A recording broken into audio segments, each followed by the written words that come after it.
சிவாய நமயா. சிவாய நமக, சிவாய நமக. சொல்லுங்க ஐயா. ஐயா வணக்கம்.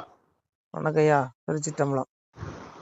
இந்த அரசியல் நிறைய தப்பு பண்றானுங்களே, அப்ப மகன் பேரன் அப்படி இப்படிலாம் நிறைய பார்த்துட்டு இருக்கிறோம். எல்லா குடும்பமும் நல்லா இருக்காங்களே, எம்பெருமான் நாராயணன் ஏதாவது சொல்லியிருக்காரா? அவங்களுக்கு ஏதாவது தண்டனை ஏதாவது உண்டா, இல்ல இப்படிதான் இருக்கணுமா?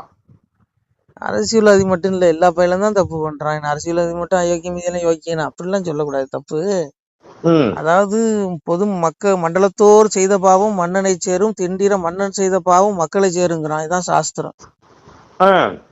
அப்புறம் இதுவரை என்ன கூத்துன்னா, மன்னன் செய்யற பாவம் மக்களை வந்து சேரங்கிறான், மக்கள் செய்யற பாவம் மன்னனை சேரும். இது வந்து கர்மா.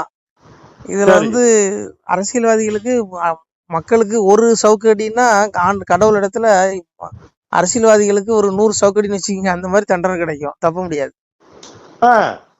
ஏன்னா எவருமா அதான் சொல்றாரு, இந்த கலியுகத்துல வந்து ராஜ நெறிநீதம் ராஜ்யத்தில் காணாது, மைனறிய பெண்ணார் மனு நீதம் காணாது, சோழி முடிஞ்சதுன்ட்டாரு. அப்புறம் தெய்வ நிலைமை தேசமதில் காணாது, கதம் மும்மாரி மழை பெய்யணும்னா அந்த 3 நீதங்கள் கடைபிடிக்க வேண்டும். ராஜநீதம், மனுநீதம். மனுநீதங்கிற கற்பு நீதம், சரிங்களா? ராஜநீதம், கற்பு நீதம், தெய்வ நீதம். அதாவது ராஜநீதம் ஒழுங்கா இருந்தாதான் எல்லாம் இந்த தெய்வ நீதமும் ஒழுங்கா இருக்கும். அதாவது கோயில்கள்ல 3 வேளை பூஜை நடக்கணுமா, யாக பூஜைகள் யாக வெளிகள்லாம் சிறப்பா பண்ணணுமா, அப்பதான் மும்மாரி மழை பெய்யுங்கிறான். அதாவது கலியுகம் பின்ன எப்படி இருக்கும், அப்படிதான் இருக்கும். அதனால அரசியல்வாதிகள் தப்பு பண்ணா தண்டனை அதெல்லாம் உண்டுங்க. நீங்க அப்படி யாரையும் உரிமையில சொல்லாதீங்க. நான் என்ன சொல்றேன்னா, பொதுவா சொல்றேன், நான் யாருமே பேசல, பேர் சொன்னா. அதாவது பொதுவாவே நீங்க அரசியல்வாதிகள்னா இன்னைக்கு ராவணனை விட இவங்க பெரிய ஆளா சொல்லுங்க? அப்படி பார்த்தா ஒரு மண்ணு கிடையாது, மிகப்பெரிய ஆண்டு. ஏங்க அவன் எம்பெருமானுடைய அந்த கைலாய மலையையே தன் ஒரு விரல் அசைச்சவன். அவன் ஈசன் எவ்வளவு பெரிய ஆளு, உலகத்தையே படைச்சவன். அவனுக்கு ராவணனுக்கு வரத்தை கொடுக்கறே அவரு தான். அவருடைய மலையே அசைக்கிறான். ஆனா அவனுக்கு நிலைமை என்னடாச்சு, மண்டோதரி பதம் சொல்றான், வெள்ளருக்கு சடைமுடியான் வெறுப்பெடுத்த திருமேனி மேலும் கீழும் எல்லிருக்கும் இடத்தை விட்டு ஈ இருக்கும் இடம் நாடி இழைத்தவாறே, கல்லிருக்கும் மலர் கூந்தல் ஜானகிதன் மனச்சிறையில் கலந்த காதல் உள்ளிருக்கும் மனக்கருதி உட்புகுந்து தடவியதோர் ஒருவன் வாழிங்கிறான். அதாவது எம்பெருமா ராமனுடைய அந்த ராமபானம் ராவணனை ஒரு தொலை போடல, அவனுடைய உடம்புல 1000 சல்லடை கண்ணாக துளைத்ததாம். என்ன காரணம்னு கேட்டீங்கன்னா, அப்பதான் தொலைச்சு என்ன முடிஞ்சான், 1000 புன குவியலுக்கு அடியில கிடந்தானா. அதாவது வெள்ளருக்கு மாலையை ஆபரணமாக அணியக்கூடிய சிவபெருமானுடைய அந்த திருக்கைலாய் மலையை தன்னுடைய ஒரு விரலால் அசைச்ச அந்த அவ்வளவு பராக்கிரமசாலி ராவணன். எவ்வளவு பெரிய பராக்கிரமசாலி பாருங்க. அப்பேரோட ராவணனே ஆணவத்தினால பெருமாள் என்ன பண்ணாரு, எம்பெருமா ஒரு ராமபானத்துல அவனை வந்து 1000 சல்லட கண்ணாக அவனை அழிச்சாரு. எனக்கு அவனுடைய ஆணவம், அவன் பண்ண தப்புனால. அப்ப அவன் யாரு, அவனோடவே அவங்க பெரிய அரசியல்வாதி. கடைசியில் என்னாச்சு, 1000 அவனுடைய உடம்புல 1000 கண்ணாக தொலைச்சு 1000 சல்லட கண்ணாக தொலைச்சு 1000 பிணக்குவியலுக்கு அடியில கிடந்தான். போட்டுருச்சான் அவனுடைய உடம்ப, டெட் பாடி.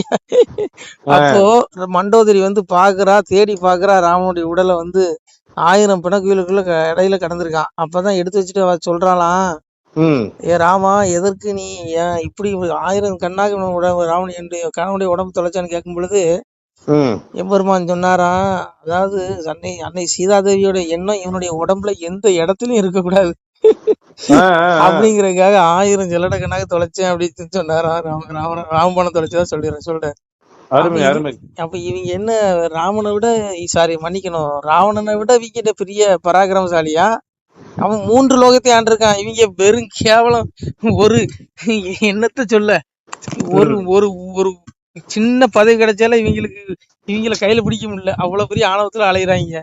அதனால இவங்க எல்லாம் தண்டனை உண்டுங்க. எம்பெருமா விடமாட்டாரு. அப்ப இருக்கிற ராவணனையே காலி பண்ண ராமபிரான் இன்னைக்கு அவரை நான் செருப்பு மாலை போடுறேன், அதை பண்றது பண்ண விடுவாரா? ஏங்க விடுங்க.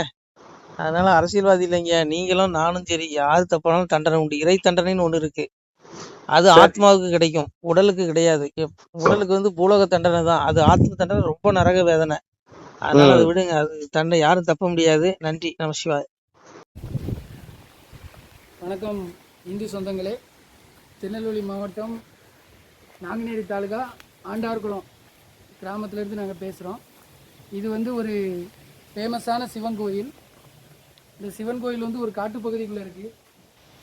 இதை வந்து புனரமைக்காமல் பல காலமாக பாதிப்பான சூழ்நிலையில் உள்ளது. இதில் பார்த்திங்கன்னா நிறையா நாகங்கள் வந்து குடிபோகும், நிறையா மயில்கள் வந்து அடைகிறது. பல விசித்திரமான கோயில் இந்த கோயில். இந்த கோயிலை வந்து புனரமைக்கிறதுக்கு நாங்கள் பல காலமாக ரெடி பண்ணிக்கிட்டு இருக்கோம். ஆனால் எங்களால் இன்னும் முடியலை. எங்களால் எக்கனாமிக் பிரச்சனைனால முடியல. இதை பாருங்கள், ஜல்லி அடித்து போட்டிருக்கோம், ஜல்லி எல்லாமே அடிச்சிருக்கோம். மேலே சீட்டு பாருங்கள், மேலேருந்து பனங்காயாக விழுந்து சீட்டெலாம் நொறுங்குது. உங்களால் முடிஞ்சது 5 10 50 100 எவ்வளோ இருந்தாலும் சரி, நான் என்னுடைய ஜிபே நம்பர் சொல்கிறேன். இந்த நம்பருக்கு வந்து நீங்கள் வந்து கொடுத்து உதவுனீங்கன்னா இந்த சிவன் கோயிலை புனரமைக்கிறதுக்கு ஒரு உதவிகரமாக இருக்கும். என்னுடைய ஜிபே நம்பர் சொல்கிறேன். உங்களால் முடிஞ்சது 5 10 50 100 விருப்பம் உள்ளவங்க உதவி பண்ணுங்கள். 93 85 44 31 06 இந்த நம்பருக்கு உங்களால் முடிஞ்சது இந்த கோயிலை புனரமைக்கிறதுக்காக, ஒரு இறை அருள் பெறுவதற்காக நீங்கள் வந்து உதவி பண்ணிங்கன்னா கொஞ்சம் நல்லாயிருக்கும். நன்றி.